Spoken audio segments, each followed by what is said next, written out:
If you are getting into a relationship, don't do that just for the sake of getting into it or just for showing off or by peer pressure, social media pressure, or Bollywood or Hollywood fantasy movies. It is not like that. Whatever you are doing, do that with certain responsibility always. Namaste. I am Mansi and today I'm going to share with you 10 hacks for all the college students, especially if you're new to the college life, then you should know about them. Most of these tips I applied in my college life, but some I wish I knew before. But anyways, I'm going to share them all with you today. Before starting, a bit about myself. I am a student of BSc Chemistry Honours 3rd year in Miranda House College of Delhi University, India. So, let's start. Tip number 1. Explore. Explore as much as you can. There are many societies, clubs, internship opportunities, skill enhancement programs, language courses. This is the time for you to do multitasking. If there are 10 societies in your college, then at least give auditions for 5 of them. Even I have been part of the debating society of my college, drama society, dance society, women development society, Umeed NGO, which is a voluntary-based society, as well as I enthusiastically participated in my chemistry-related competitions and events and won in many of them. So, it is the time for you to explore yourself as much as you can. Because if you would not try out different things, then how would you know that which thing is meant for you and what you like and what you don't? And don't just do this for the sake of your CV or resume. Do this for your own self-growth. Tip number 2 is study smart for your college exams. In the colleges, it is easier to score well, but the condition being that you have the right strategy with you. My first advice would be that attend all the lectures in your college. It is going to have 2 advantages. One, what your professor is teaching you is precise and he or she is giving you only the right information that you need. Second, you will get to know that where you stand amongst your classmates.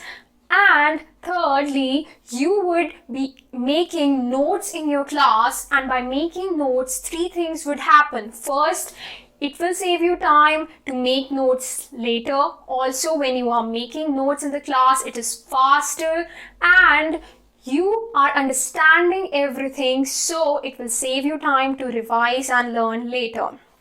Also, the added advantage would be that you will not be short of your attendance.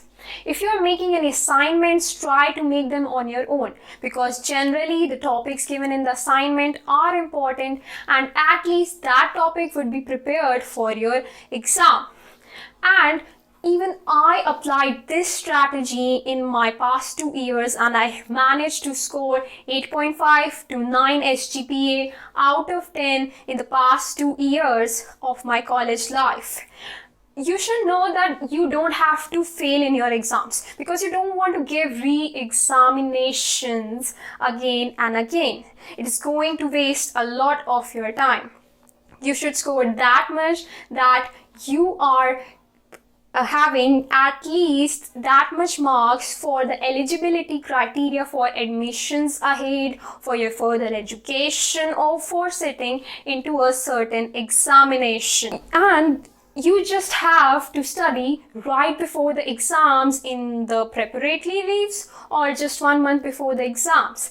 Rest all the time you have for your societies, internships, and exploring yourself. Tip number 3 is choose your study material wisely. First, you will be having your lecture notes with you. Second, you should go to the college library and issue books instead of buying new books because almost all of the books are available in your college libraries. Third, you should buy second-hand books instead of new books because they are in as good condition as new books. Also, they are definitely much more cheaper. Fourth, YouTube videos. If you're not able to understand a certain topic, then you can definitely go online and search that topic and that would be easily available to you. Even I did so. Also, the most important study material is your past year question papers. You need them, at least do 4 to 5 of them right before your exams, because it is going to tell you the pattern of the questions asked in the exams. You would be knowing that how to prepare a certain topic in the exam, also which questions are repeatedly asked in the exam. If you do so, you would be good to go for your examination. Tip number 4, interact with everyone. Don't restrict yourself to just one friend or just one group. Interact with each and every member of your class, not only initially, but all the time period of your graduation. Try to keep contact with them. If you are in any societies, internships, there are many members. Try to reach out to them and expand your network as much as you can, because you never know that when you can learn something from anyone. It will not only boost your confidence, but it will also develop your overall personality. And if you have taken admission into a college, sometimes even away from your hometown or somewhere abroad, you have done so that you can get a better exposure.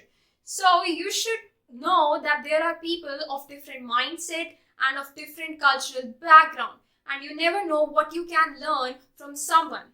So you should try and interact with everyone. Tip number 5, enjoy. Oh, how can I forget this, right? There are many trips, fests, parties, freshers, farewells, so attend all of them and explore almost all of the area around your college. Try to visit out different places with your friends, with different groups of people, because these memories are only going to make you smile later in life. Tip number 6 is stay focused. You are entering into the college life with complete freedom and you are trying to enjoy yourself, but do that in limitations and with complete responsibility. Don't indulge into any wrongdoing such as addictions, drugs, smoking, drinking, etc. Also, by staying focused, I mean that you don't have to waste all your time in social media or watching Netflix series, etc.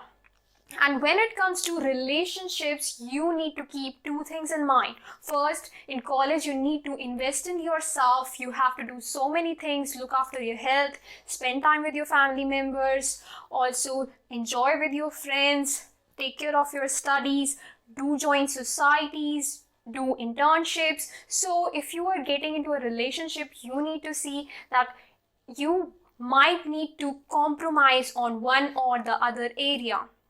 Also, the second thing is, if you are getting into a relationship, don't do that just for the sake of getting into it or just for showing off, or by peer pressure, social media pressure, or Bollywood or Hollywood fantasy movies. It is not like that. Whatever you are doing, do that with certain responsibility always. Tip number 7 is take care of your health. When you are into the new college life and away from your home, you tend to disturb your schedule completely. You should not sleep at 4 or 5 a.m. in the morning. It might seem cool initially, but overall it is going to have a very bad effect on your health in long term.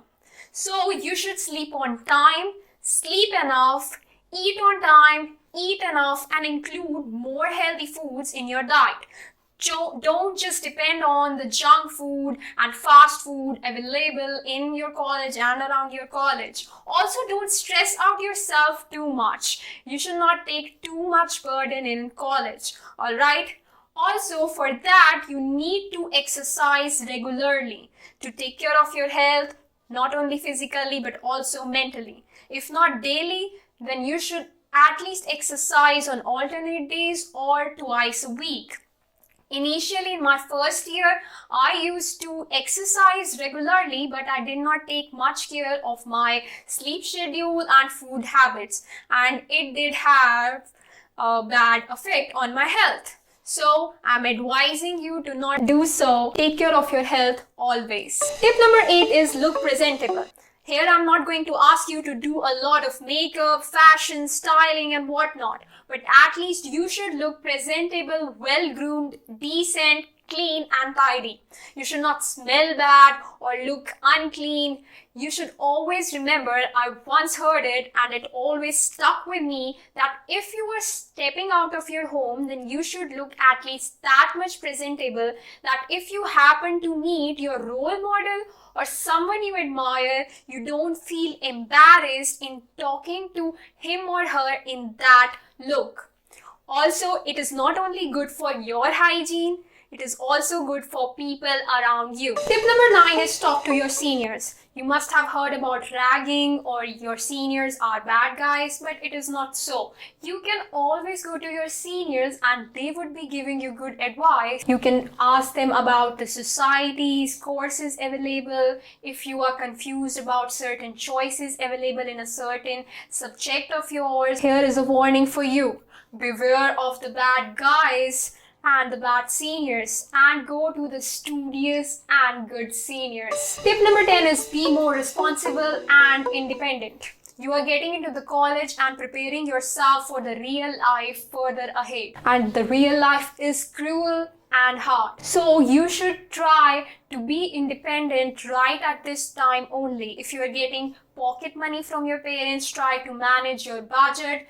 If you are having any problems in the college, then you should try to talk to your teachers, your seniors on your own. Don't depend on your classmates or your friends to talk to them. Don't shy away. You need to go to people and talk to them as much as you can. This is the only time for you to build up your confidence. Now I have a bonus tip for you, and that is don't avoid your parents or your family members. You are new into the college life, away from your home. You might be thinking you are mature, grown, and you don't need your parents anymore. But trust me, sometimes your parents are the one who can give you the best advice, because they have been through the college life, they have seen the cruel real life ahead, and they also want the best for you. So if you feel stuck and are not able to find any solutions, then you should always go to them and try to talk to them much more regularly. So these were all the tips. Do like, subscribe, and share this video. If you are having any doubts, you can ask me in the comment section below. Also, you can connect with me on my Instagram, where I am much more active and post such content much more regularly. Until next time, keep exploring and keep reviving.